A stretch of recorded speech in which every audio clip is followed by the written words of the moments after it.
Assalamualaikum warahmatullahi wabarakatuh. Pada kesempatan kali ini, kami akan menjelaskan materi mengenai Analisis Enterprise Resource Planning atau ERP pada perusahaan PT Indofood Tbk. Kami dari kelompok 11 yang beranggotakan Alfian Syahrul Gerahita Utama, Anindya Mardika Utami, dan Eka Rahayu Septianingsih akan menjelaskan materi dengan tujuan melengkapi tugas mata kuliah Supply Chain Management. ERP merupakan konsep merencanakan dan mengelola sumber daya yang dimiliki oleh perusahaan, meliputi dana, manusia, mesin, suku cadang, waktu, material, dan kapasitas yang berpengaruh luas mulai dari manajemen tertinggi hingga operasional perusahaan agar dapat dimanfaatkan secara optimal untuk menghasilkan value bagi stakeholder dan perusahaan. ERP terdiri dari 3 komponen, yaitu enterprise atau perusahaan, research atau sumber daya, dan planning atau perencanaan. ERP adalah sebuah sistem berbasiskan komputer yang didesain untuk memproses transaksi-transaksi perusahaan dan memfasilitasi perencanaan yang terintegrasi dan real-time, produksi, dan respon konsumen. ERP berfungsi untuk mengintegrasikan proses-proses penciptaan produk atau jasa perusahaan, mulai dari pemesanan bahan baku atau mentah, dan memberikan fasilitas produksi sampai dengan terciptanya produk yang siap ditawarkan kepada pelanggan. Di sisi lain, ERP membantu mengintegrasikan data-data di dalam organisasi di dalam sebuah platform yang umum. PT Indofood Tbk menggunakan sistem SAP R3 sebagai solusi ERP, SAP Advanced Planner and Optimizer atau SAP APO dalam Supply Chain Management, dan MySAP Business Intelligence dengan SAP Business Information Warehouse atau SAP BW. SAP R3 adalah pelengkap lunak ERP yang diproduksi oleh SAP AG yang pada dasarnya menyediakan solusi untuk semua fungsi perusahaan. Perusahaan ini menggunakan IBM e-Series sebagai platform hardware yang digunakan untuk memenuhi kriteria seperti reliability, scalability, dan kemudahan manajemen. Indofood memperluas inti dari sistem SAP R3 untuk memasukkan SAP BW dan SAP APO. Data SAP tersimpan dan diatur oleh IBM DB2 Database Management. IBM e-Series menggunakan virtually trouble-free operation dan memberikan seluruh kebutuhan dengan kriteria yang ditentukan. Modul SAP yang sering digunakan adalah FICO atau Financial Controlling, SD atau Sales and Distribution, MMPP atau Material Management Production Planning, dan HR atau Human Research. Secara keseluruhan, SAP R3 versi 4.6c terbagi menjadi 3 fungsi, yaitu finansial, logistik, dan human research. Fungsi ERP menyesuaikan minat konsumen. Dengan ESP, Indofood dapat menganalisis transaksi data secara lebih detail untuk melihat perubahan pola yang terjadi pada konsumen, kemudian memberikan respon secara efektif. Informasi penjualan memberikan input kepada SAP APO yang akan memberikan informasi berkala pada produk-produk yang harus diproduksi, jumlah produksi, dan pabrik tempat produksi. Yang kedua adalah distribusi informasi. Data yang ada di dalam SAP R3 dan SAP APO penting untuk perencanaan produksi dan pengendalian persediaan di bagian operasional, manajemen menengah, dan tim eksekutif untuk tidak memerlukan data transaksi yang mentah. Perusahaan membutuhkan informasi mengenai keseluruhan performa bisnis, arus kas, dan beberapa hal detail operasional. SAP BW merupakan sebuah modul pemodelan dari data histori dan transaksi yang diambil oleh backend SAP yang digunakan untuk membentuk sebuah model bisnis report yang dapat dipakai untuk menganalisa data yang dianggap perusahaan, atau manajemen rate sebagai tolak ukur performansi perusahaan. Yang ketiga adalah integrasi sistem hilir. Indofood telah mengambil langkah untuk perencanaan masa depannya dengan menggunakan sistem ERP kelas dunia. Hal ini bertujuan untuk memperluas operasi perusahaan, sekaligus meningkatkan efisiensi biaya, dan mengelompokkan pelanggan-pelanggan dengan akurat serta melayani setiap kelompok sesuai dengan minatnya masing-masing, dan itu merupakan salah satu tujuan perusahaan. Indofood akan meninggalkan perencanaan kapasitas, meningkatkan efisiensi, dan mengurangi biaya. Pengarsipan dokumen. Indofood menyederhanakan pengarsipan dokumen menggunakan IBM Content Manager Common SAP untuk SAP yang bekerja sebagai pengarsipan data terpadu dan solusi distribusi. Mengintegrasikan dokumen SAP dan non-SAP ke arsip tunggal untuk memaksimalkan efisiensi sistem dan mengurangi biaya administrasi. Finansial. Sesuai dengan modul SAP R3, finansial dibagi menjadi beberapa kategori, yaitu FI atau Financial Accounting. Software bisnis SAP yang ditujukan untuk menyediakan pengukuran secara berulang-ulang atau kontinu terhadap profitabilitas perusahaan. Modul ini juga mengukur kinerja keuangan perusahaan yang berdasarkan pada data transaksi internal maupun eksternal, dan menyediakan dokumen keuangan yang mampu melacak setiap angka yang terdapat dalam laporan keuangan hingga ke data transaksi awalnya. Yang kedua adalah CO atau Controlling. Fungsi dari modul CO adalah sebagai pendukung kegiatan operasional seperti pengendalian capital investment, pengendalian aktivitas keuangan perusahaan, memonitor dan merencanakan pembayaran, pengendalian pendanaan terhadap procurement, pengadaan dan penggunaan dana di setiap area, serta pengendalian biaya dan keuntungan berdasarkan seluruh aktivitas perusahaan. Yang ketiga adalah TR atau Treasury, berfungsi untuk mengintegrasikan antara cash management dan cash forecasting dengan aktivitas logistik dan transaksi keuangan. Yang keempat adalah IM atau Investment Management, yang berfungsi secara overlapping dengan modul TR. Akan tetapi, modul IM lebih spesifik dalam menunjukkan analisis kebijakan investasi jangka panjang dan fixed assets dari perusahaan dan membantu perusahaan dalam membuat sebuah keputusan.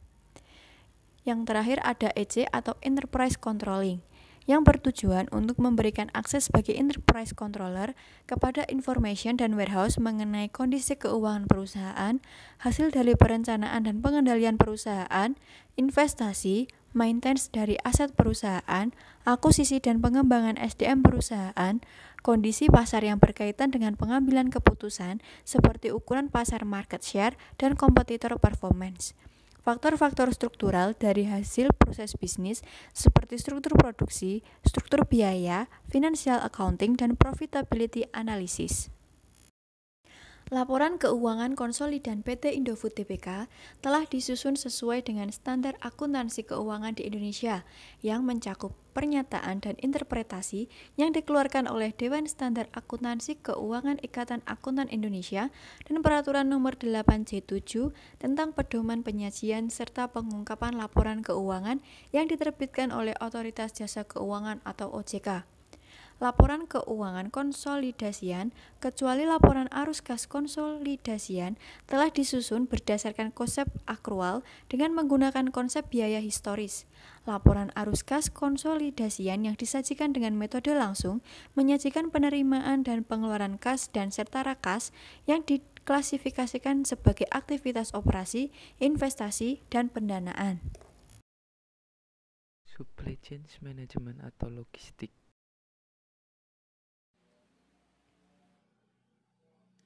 Supply Chain Management atau SCM. Supply Chain Management adalah integrasi beberapa kunci proses bisnis dari end user hingga para pemasok yang menyediakan produk, jasa, dan informasi yang menjadi nilai tambah untuk para pelanggan dan stakeholder.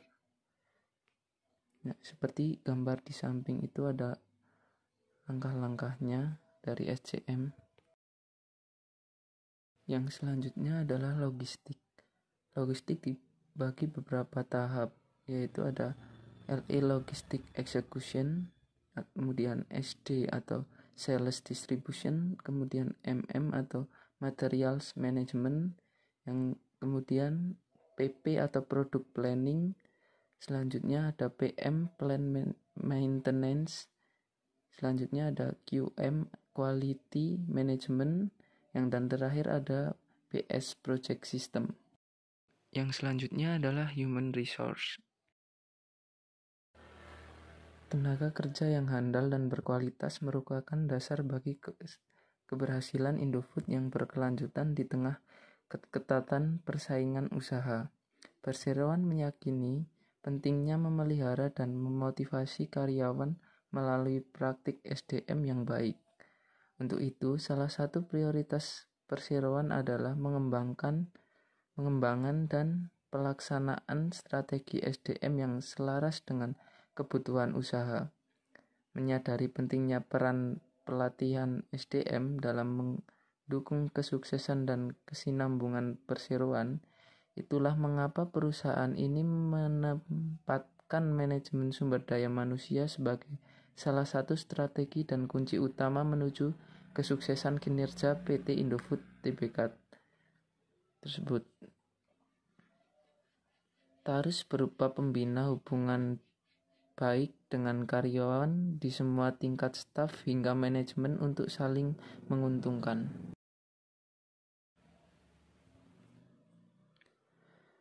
Kemudian yang keempat, memilih karyawan baru melalui seleksi serangkaian tes dan persyaratan yang harus dipenuhi calon karyawan saat hendak masuk perusahaan dimaksudkan untuk mendapatkan SDM yang benar-benar unggul di bidangnya.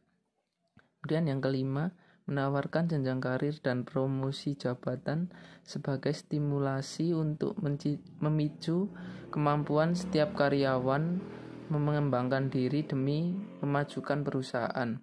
Dan yang terakhir ada memilih hubungan baik dengan karyawan. Strategi ini dimaksudkan untuk menghindari terjadinya kesenjangan sehingga semua orang tetap memiliki tujuan yang sama, yaitu meningkatkan omset dan keuntungan. Customer Relationship Management atau CRM. Strategi CRM yang digunakan oleh PT Indofood Tbk kini lebih intens dalam penggunaan media sosial.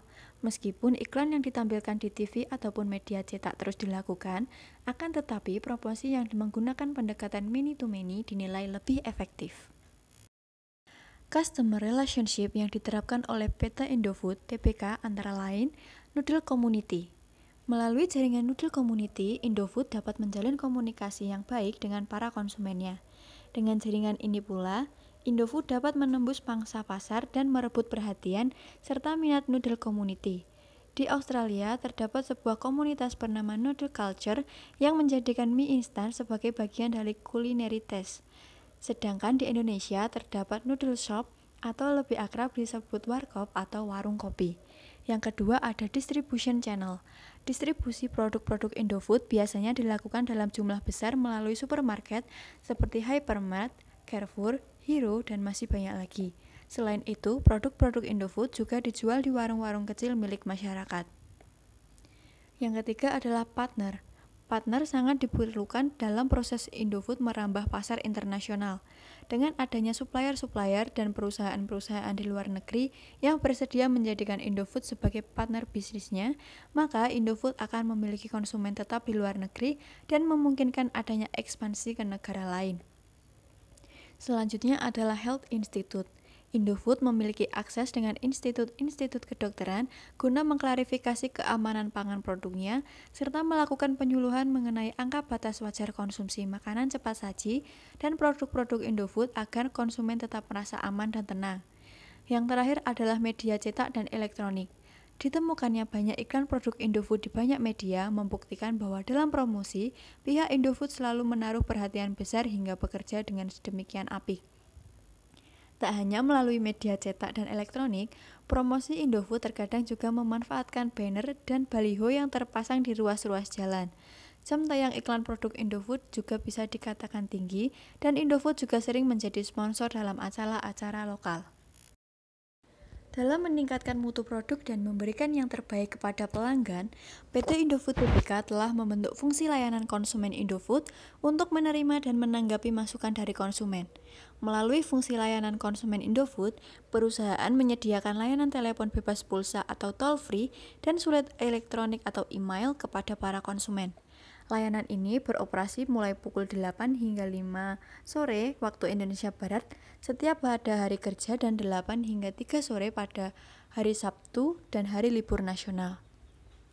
Masyarakat umum dan investor dapat mengakses laporan keuangan maupun informasi lain tentang PT Indofood Tbk melalui situs www.indofood.com.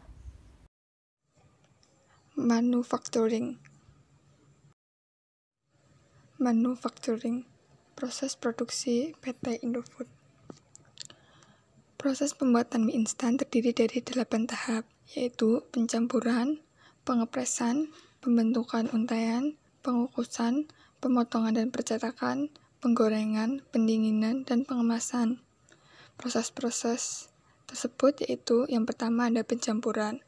Proses pencampuran adalah proses pencampuran dan pengadukan material-material yang terdiri dari material tepung dan air alkali, yaitu campuran antara air dan beberapa ingredient yang ditentukan, sehingga diperoleh adonan yang merata dan homogen. Mutu adonan yang baik adalah yang tidak lembek atau dengan ketebalan memiliki kadar air sebesar 32% sampai 34%. Proses pencampuran ini berlangsung kurang lebih selama 15 menit dengan suhu 35 derajat Celcius. Yang kedua yaitu pengepresan atau pressing. Selain adonan menjadi homogen, campuran tersebut masuk ke dalam mesin pengepresan adonan. Di dalam mesin pengepresan, adonan melalui beberapa roll press. Adonan akan mengalami perenggangan pada saat dipres dan terjadi relaksasi pada saat keluar dari roll press. Hal ini terjadi beberapa kali pada saat melalui roll press sehingga terbentuk lembaran yang lembut, homogen, elastik, dan tidak terputus dengan ketebalan tertentu. Tebal lembaran yang dihasilkan bergantung dengan jenis mesin yang digunakan. Rataan tebal lembaran yang dihasilkan adalah 1,12 sampai 1,18 mm. Yang ketiga yaitu slitting atau pembentukan untaian, yaitu suatu proses pemotongan lembaran adonan menjadi untaian mie dan kemudian siap dibentuk gelombang mie.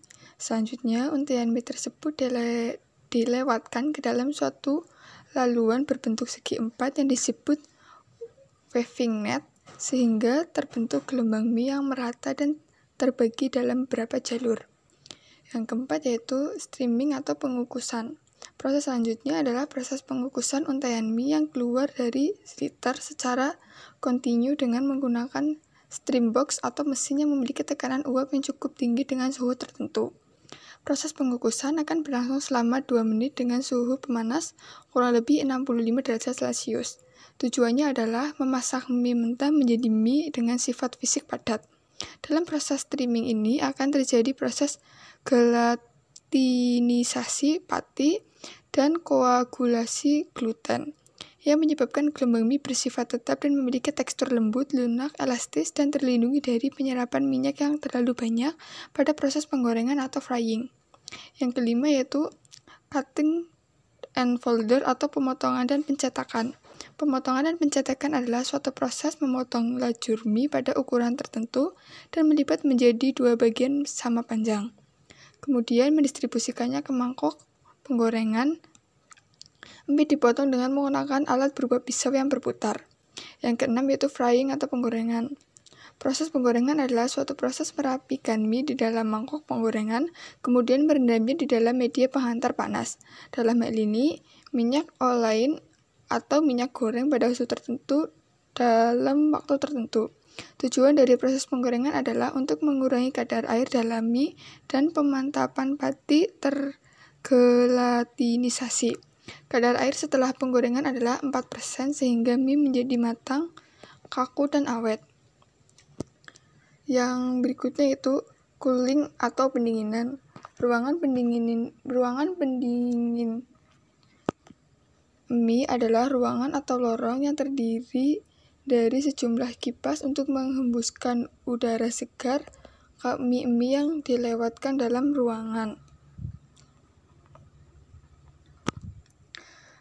tersebut. Tujuan proses pendinginan adalah untuk mendinginkan mie panas yang keluar dari proses penggorengan hingga diperoleh suhu kurang lebih 30 derajat Celcius sebelum dikemas dengan etiket.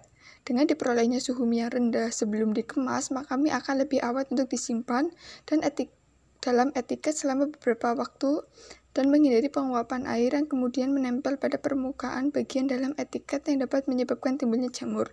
Lamanya proses pendinginan kurang lebih 2 menit. Yang terakhir yaitu packing atau pengemasan. Proses yang terakhir adalah dalam produksi mie adalah pengemasan atau packing. Pengemasan mie adalah proses penyatuan dan pembungkusan mie, bumbu minyak, dan solid ingredient lainnya dengan menggunakan etika sesuai standar yang telah ditetapkan. Tujuan dari proses pengemasan adalah untuk melindungi mie dari kemungkinan-kemungkinan tercemar atau rusak sehingga mie tidak mengalami penurunan mutu ketika sampai kepada konsumen. Setelah dikemas, selanjutnya mie tersebut akan dimasukkan ke dalam karton. Setelah mie dimasukkan ke dalam karton seluruhnya, karton akan direkatkan dan kemudian menuju gudang untuk disalurkan. Workflow PT Indofood. Struktur organisasi PT Indofood adalah struktur unit bisnis strategi atau SBU karena PT Indofood mengelompokkan divisi-divisi yang sama ke dalam wewenang dan tanggung jawab untuk setiap unit kepada seorang kepala divisi yang secara langsung memberikan laporan kepada direktur eksekutif. Berikut merupakan struktur organisasi PT Indofood. Yang pertama ada direktur umum, yaitu perseroannya dipimpin oleh seorang direktur umum yang dibantu oleh 8 anggota direksi lainnya dalam pengelola usaha perseroan. Direktur utama bertanggung jawab dalam mengembangkan arahan strategis perseroan dan memastikan bahwa seluruh target dan tujuan tercapai. Yang berikutnya ada direksi. Direksi bertugas untuk membantu direktur utama dalam mengelola usaha perseroan. Yang berikutnya ada dewan komisaris. Dewan komisaris memiliki tugas utama untuk mengawasi direksi dalam menjalankan kegiatan dan mengelola perseroan. Yang berikutnya ada komite audit. Komite audit dibentuk dan disusun untuk memenuhi ketentuan dalam peraturan Badan Pengawas Pasar Modal dan Lembaga Keuangan. Misi komite audit adalah membantu Dewan Komisaris PT Indofood dalam menjalankan peran pengawasan dan mengkaji laporan keuangan perseroan. Lalu ada audit internal. Audit internal bertanggung jawab untuk mengevaluasi efektivitas sistem pengendalian internal Indofood, memastikan bahwa seluruh prosedur telah dilaksanakan sesuai dengan ketentuan dan tepat waktu, serta memastikan reliability informasi operasional dan keuangan serta kepatuhan atas ketentuan dan kebijakan perseroan. Di samping itu, audit internal juga bertanggung jawab kepada direksi dan bertugas untuk melaksanakan audit dan mengawasi operasi perseroan untuk memberikan keyakinan bahwa pengelolaan di setiap tingkat telah dilaksanakan secara baik. Audit internal secara berkala disampaikan kepada komite audit direksi. Lalu ada sekretaris perusahaan. Sekretaris perusahaan bertugas sebagai penghubung antara perseroan dengan institusi pasar modal, pemegang saham, dan masyarakat. Sekretaris perusahaan juga bertanggung jawab untuk memastikan kepatuhan pada peraturan dan ketentuan pasar modal, memberikan saran kepada direksi tentang perubahan peraturan, serta mengatur pertemuan direksi. Yang berikutnya yaitu manajemen operasional. Setiap manajer operasional bertanggung jawab kepada direksi atas setiap kegiatan operasional perusahaan, mengkoordinir kegiatan operasional, serta sebagai penentu kebijakan operasional.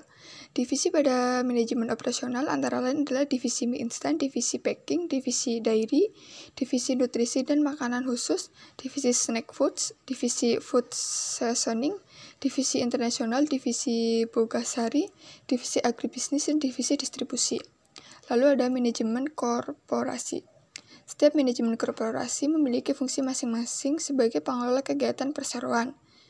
Divisi pada manajemen korporasi antara lain adalah divisi treasury, divisi controller, divisi central marketing, divisi corporate pricing, divisi investor relation, and corporate secretary, divisi CHR and CPR, divisi legal, divisi corporate internal audit, divisi research and development, dan divisi information technology. Lalu ada investor relations. Investor relations memiliki tanggung jawab utama untuk mengkomunikasikan secara proaktif kinerja keuangan perseroan maupun informasi lainnya secara konsisten dan transparan kepada analisis maupun investor. Yang terakhir yaitu pengendalian internal dan manajemen risiko. Manajemen Indofood bertanggung jawab dalam pembentukan dan penerapan pengendalian internal yang memadai, perkiraan risiko, dan pengelolaan risiko melalui sistem yang dirancang untuk memberikan keyakinan yang memadai bagi manajemen dan direksi. Flow Diagram Standard Operating Procedure atau SOP PT Indofood. PT Indofood mengelola seluruh tahapan proses produksi makanan dimulai dari produksi dan pengolahan bahan baku hingga menjadi produk akhir yang siap untuk dijual kepada konsumen. SOP proses bisnis PT Indofood dapat digambarkan dalam flow diagram sebagai berikut. Yang pertama yaitu ada awalan atau start, lalu pengelolaan pertanian atau perkebunan milik PT Indofood, lalu pengolahan hasil pertanian atau perkebunan menjadi bahan baku produksi. Setelah itu, bahan baku produksi tersebut dikirimkan ke pabrik produksi PT Indofood.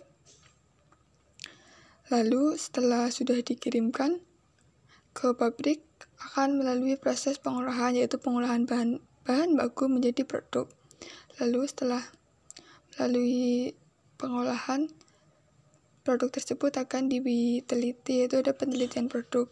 Setelah penelitian produk lalu akan dianalisis apakah produk tersebut memenuhi persyaratan atau tidak. Jika tidak memenuhi persyaratan, produk tersebut akan ditolak dan proses selesai. Jika produk tersebut memenuhi persyaratan, maka akan dilanjutkan ke tahap berikutnya, yaitu pengemasan produk jadi. Setelah pengemasan produk tersebut selesai, akan didistribusi ke outlet retail dan pasar tradisional. Setelah itu didistribusikan ke konsumen. Selesai. Lalu ada project management.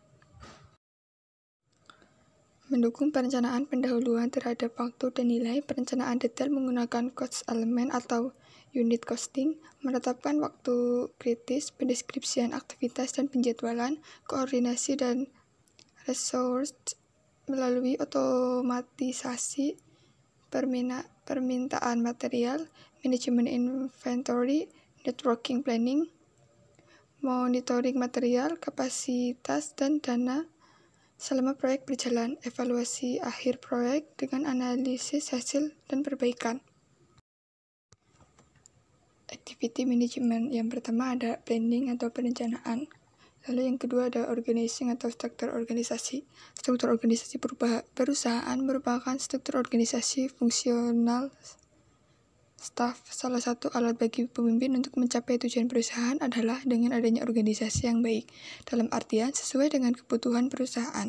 Setiap organisasi yang dilaksanakan selalu berhubungan dengan struktur organisasi yang dibentuk agar menciptakan suatu pola dapat mempertinggi efisiensi kerja, sehingga organisasi bertujuan untuk menciptakan hubungan baik antar setiap bagian dari kelompok kerja tersebut. Lalu ada direction atau pengarahan. Pengarahan adalah suatu proses untuk menumbuhkan semangat atau motivation pada karyawan agar dapat bekerja keras dan giat membimbing mereka dalam melaksanakan rencana untuk mencapai tujuan yang efektif dan efisien. Melalui pengarahan, seorang manajer menciptakan komitmen, mendorong usaha-usaha yang mendukung tercapainya tujuan. Lalu ada leadership atau kepemimpinan. Leadership adalah proses di mana seorang individu mempengaruhi anggota-anggota kelompok lainnya untuk pencapaian tujuan kelompok atau organisasi. Salah satu upaya pemimpin untuk menggerakkan para staf agar dapat bekerja sesuai dengan rencana dan kebijakan pemimpin adalah dengan memberikan pengarahan. Lalu ada motivation atau pemotivasian. Pemotivasian adalah upaya yang dilakukan oleh pemimpin dalam rangka mengarahkan segala sumber daya dan potensi manusia agar dapat bekerja secara produktif sehingga dapat mencapai dan mewujudkan tujuan yang telah ditetapkan. Yang keenam ada controlling atau pengawasan. Apabila rencana sudah disusun dan ditetapkan, kemudian dilaksanakan dengan pengorganisasiannya rapi dan digerakkan dengan baik dan tepat, maka sudah barang tentu proses manajemen sudah hampir mendekati finish dengan membuahkan hasil yang gemilang. Namun sejauh mana hasil yang dicapai, berapa banyak kendala-kendala yang ditemui, adakah kesalahan, adakah penyelewengan, dan sebagainya. Untuk mengetahui semua ini, maka perlu dilakukan tindakan pengawasan. Yang berikutnya ada reporting atau laporan. Reporting adalah dalam manajemen berupa penyampaian perkembangan atau hasil kegiatan atau pemberian keterangan mengenai segala hal yang bertalian dengan tugas dan fungsi-fungsi kepada pejabat yang lebih tinggi. baik secara lisan maupun tulisan, sehingga dalam menerima laporan dapat memperoleh gambaran tentang pelaksanaan tugas orang yang memberi laporan.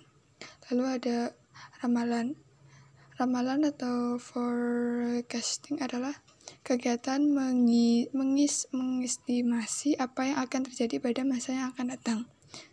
Ramalan diperlukan karena adanya perbedaan kesenjangan waktu atau time lag antara kesadaran akan dibutuhkannya suatu kebijakan baru dengan waktu pelaksanaan kebijakan tersebut. Yang berikutnya ada evaluasi atau penilaian.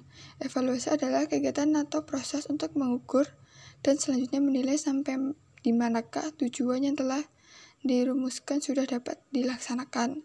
Dan yang terakhir adalah analisis dari keseluruhan proses tersebut. Tujuan-tujuannya MSDM meliputi tujuan organisasional, tujuan fungsional, tujuan sosial, tujuan personal. Fokus utama manajemen sumber daya manusia SDM adalah memberikan kontribusi pada suksesnya organisasi. Kunci untuk meningkatkan kinerja organisasi adalah dengan memastikan aktivitas SDM mendukung usaha organisasi yang terfokus pada produktivitas pelayanan dan kualitas. Aktivitas manajemen sumber daya manusia meliputi perencanaan dan analisis sumber daya manusia, kesetaraan kesempatan bekerja, perekrutan atau staffing, pengembangan sumber daya manusia, kompetensi dan keuntungan, kesehatan, keselamatan dan keselamatan kerja, hubungan tenaga kerja dan buruh atau manajemen, analisis terhadap laporan keuangan perusahaan. Sangat penting perannya digunakan oleh manajemen perusahaan sebagai bahan dasar sebelum mengambil sebuah keputusan keuangan perusahaan. Dari melakukan analisis terhadap laporan keuangan, manajemen dapat melihat di mana kondisi perusahaan yang sebenarnya di pasar. Dalam melakukan analisa, manajemen dapat menggunakan berbagai macam cara, namun yang paling mudah adalah dengan melakukan analisis rasio keuangan perusahaan. Berikut ini kami tampilkan sumber-sumber literasi yang kami gunakan dalam penyusunan materi.